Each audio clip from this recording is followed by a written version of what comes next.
Olá, como vão todos vocês? Meu nome é Gilson Moura, eu sou iridólogo com especialização em naturopatia e também sou estudante da Palavra de Deus. Neste canal, eu reservei para as questões espirituais ligadas aos seres humanos. Na verdade, o terapeuta, o bom terapeuta, ele tem que cuidar do ser vivo como um todo. Não dá para dicotomizar, tricotomizar o ser humano. Então, neste caso, criamos este canal especificamente para falar das questões espirituais ligadas, obviamente, na minha área, à alimentação e à vida espiritual humana. E neste vídeo eu quero conversar com vocês sobre um assunto muito sutil. Eu tenho certeza que você tem interesse por esse assunto. Se você é uma pessoa estudante da Bíblia, alguma vez, em algum momento, você já fez essa pergunta, ou para alguém ou para si mesmo. Comer carne é pecado? A resposta a essa pergunta ela é muito simples e direta. Sim, comer carne é pecado. Mas, todavia, entretanto, a justificativa para tal é um pouco complexa. É preciso que você tenha paciência comigo para a gente poder estudar os aspectos relacionados às questões morais do consumo do alimento carne. No Gênesis, a criação de todas as coisas, Deus disse: Eis que vos tenho dado toda a planta que dão semente, as quais estão sobre a terra, e toda árvore em que há frutos e que deem semente, isso vos será para mantimento. A todos os animais selvagens, e a todas as aves do céu, e a tudo que se arrasta sobre a terra em que há fôlego de vida, todas as ervas verdes lhe servirão de mantimento, e assim se foi. Então, tanto seres humanos quanto animais tinham como cardápio frutas, verduras, hortaliças, legumes e tudo que era verde e consumível sobre a terra. Mas depois do pecado, Deus então concedeu a alimentação carne? Sobre hipótese nenhuma. O que lemos aqui em Gênesis, no capítulo 3, versos 18, é que depois que o ser humano peca, Deus acrescenta a erva do campo. Assim está escrito: espinhos e abrolhos ela produzirá, e tu comerás a erva do campo. Então a ideia que depois do pecado Deus introduziu o alimento carne não é bíblica, não tem fundamento na palavra de Deus. Então você deve estar se perguntando quando foi introduzida a carne na alimentação humana. Não sabemos, a Bíblia não diz, nem o Espírito de Profecia registrou. Entretanto, o que temos na Bíblia é que a primeira vez em que Deus permitiu ao ser humano comer carne foi na história do dilúvio, com a família de Noé. Deus havia determinado que Noé poderia comer daqueles animais limpos que estavam na arca. Na verdade, Noé era um comedor de carne. Algumas pessoas, parece quando lê o texto, entendem que Noé era um vegetariano e que Deus disse: olha, Noé, eu agora vou permitir que você coma carne até que os vegetais voltem a brotar sobre a terra. Não, certamente que se Noé fosse vegetariano, Deus iria providenciar uma alimentação vegetariana para Noé. Mas Noé não era vegetariano. Noé veio de onde? De uma geração antediluviana. E a geração antediluviana era uma geração carnívora nata. Noé não só era carnívoro, como também era bebedor de vinho. Mesmo capítulo 9, que relata a história do dilúvio, nós vamos encontrar lá escrito que Noé plantou uma vinha e diz o relato que ele tomou um porre e se embriagou. Quer dizer, quem havia dito a Noé que a uva, de alguma forma, ela poderia se transformar em vinho alcoólico, de maneira a ter reações alucinógenas? Uai, será que foi por acaso, por acidente, que Noé plantou a vinha e de alguma forma deixou as uvas em algum lugar, elas fermentaram e ele descobriu que ali tinha uma substância que de alguma forma deixava ele alucinado? Não, Noé já trouxe aquela fórmula dos antediluvianos. Assim também, o costume de comer carne também já havia se perpetrado na vida de Noé e de sua família.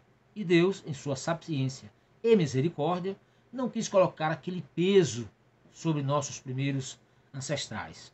Então, de alguma forma, permitiu que eles consumissem continuassem a consumir a carne, até que da terra brotassem os vegetais, e assim eles pudessem, aos poucos, indo se adequando ao plano original de Deus. Mas me parece que a Bíblia dá a entender que Noé, neste aspecto, foi rebelde, juntamente com sua família, e continuou comendo carne como alimento. Portanto, se pararmos para pensar dentro da lógica, haviam espécies vegetarianas dentro da arca. E se havia provisão vegetal para as espécies vegetarianas dentro da arca durante o dilúvio e para depois do dilúvio, até que as águas baixassem e os vegetais voltassem a brotar, certamente haveria provisão de vegetais para Noé e sua família, de apenas 8 pessoas. Só que Noé não era vegetariano. Ellen White, a escritora americana que escreveu mais de 10.000 páginas sobre o assunto, destacou em um de seus artigos: os habitantes do Velho Mundo eram intemperantes no comer e beber. Queriam ter alimentos cárneos, embora Deus não lhe houvesse dado permissão de comer alimento animal. Em momento algum, entre Adão e Noé, Deus havia permitido, sob nenhuma hipótese, o consumo de carne como alimento. Mas a Noé, em um momento específico de sua vida, o dilúvio, Deus lhe fez concessão e não lhe imputou esse pecado. Mas o fato é que mesmo a Noé, tendo sido lhe dada essa permissão divina, em nada aboliu a pecaminosidade desse hábito.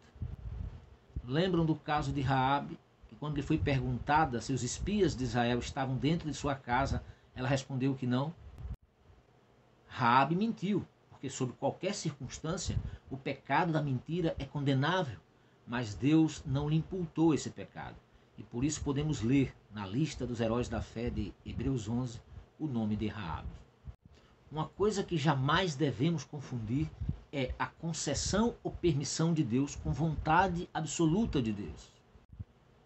Na história bíblica, as concessões e permissões de Deus estão sempre baseadas, em sua grande maioria, em pessoas específicas e ocasiões específicas. Enquanto que a vontade expressa de Deus está sempre baseada em princípios eternos por Ele mesmo estabelecidos. Paulo escreveu à igreja de Éfeso: portanto, não sejais insensatos, mas procurais saber qual é a perfeita vontade de Deus. Portanto, se comer carne é pecado, e eu vou lhe mostrar que o é, você não deve tomar como regra, princípio ou critério situações específicas, sob condições específicas, com pessoas específicas, em que Deus, usando da sua soberania, não lhes imputou esse pecado.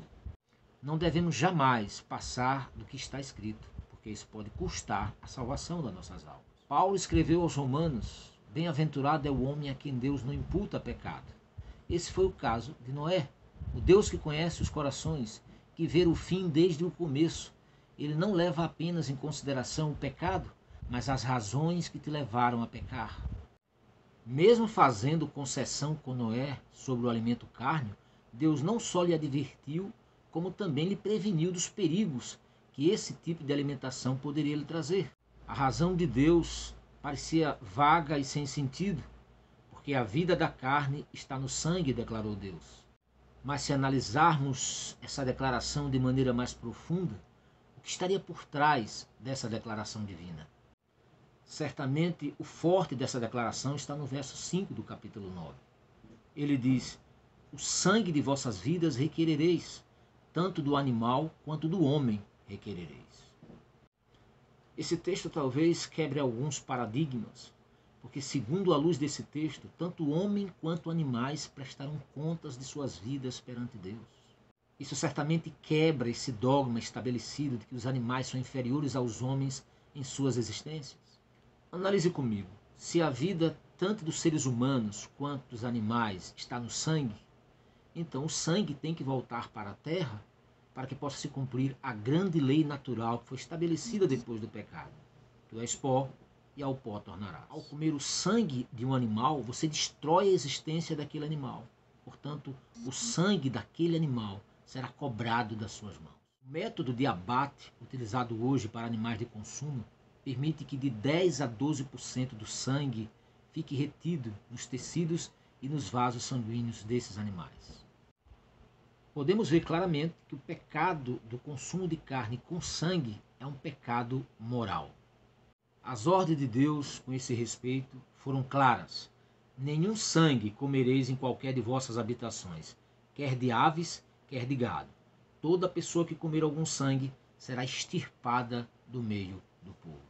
Ainda no Novo Testamento, mostrando que essa regra ainda é vigente, encontramos em um decreto apostólico a proibição do uso do sangue como alimento. A segunda restrição sobre o consumo de carne foi dada agora a Moisés, e se tratava da gordura. Por meio de Moisés, Deus falou ao povo: estatuto perpétuo será nas vossas gerações, em todas as vossas habitações, nenhuma gordura nem sangue algum comereis. Não sei se você se apercebeu, mas estamos tentando demonstrar que a pergunta que nós propomos responder, na verdade, já está quase sendo respondida. Carne com gordura é pecado, carne com sangue é pecado. Então resta-nos agora saber se carne isento de gordura e de sangue também é pecado. Em Levítico 7, versos 18, há um texto que declara, fora dos demais textos já mostrados, que a carne também se transformava em um objeto de pecado, quando consumida. Assim diz o texto: se da carne de seu sacrifício de paz se comer ao terceiro dia, aquele que a ofereceu não será aceito, será abominação, e a pessoa que dela comer levará o seu pecado. Claro que aqui está falando de uma carne isenta de sangue e de gordura. O sangue era aspergido sobre o altar do santuário, a gordura queimada como oferta agradável ao Senhor. Então esta carne é uma carne tecnicamente própria para o consumo dos sacerdotes. Só que aqui está a dizer que se esta carne tivesse passado de 2 dias depois do animal ser abatido, essa carne se transformava em objeto de pecado para consumo. Nota quantas restrições cuidadosas para o consumo da carne como alimento. Hoje, os consumidores de carne não seguem 1% das restrições dadas por Deus para o consumo desse alimento. Se carne com 2 dias após o abate do animal era considerada objeto de pecado para consumo, o que dizer das carnes de sol, o que dizer do charque, das calabresas, dos embutidos, que levam dias para serem consumidas. Mas toda essa abordagem foi apenas para chegar ao ponto principal desse vídeo. O consumo de carne está relacionado diretamente com a quebra de 2 mandamentos da lei moral de Deus. Quero convidar você a vir comigo na segunda parte desse vídeo, a ver como o consumo de carne como alimento está diretamente relacionado à transgressão da lei de Deus.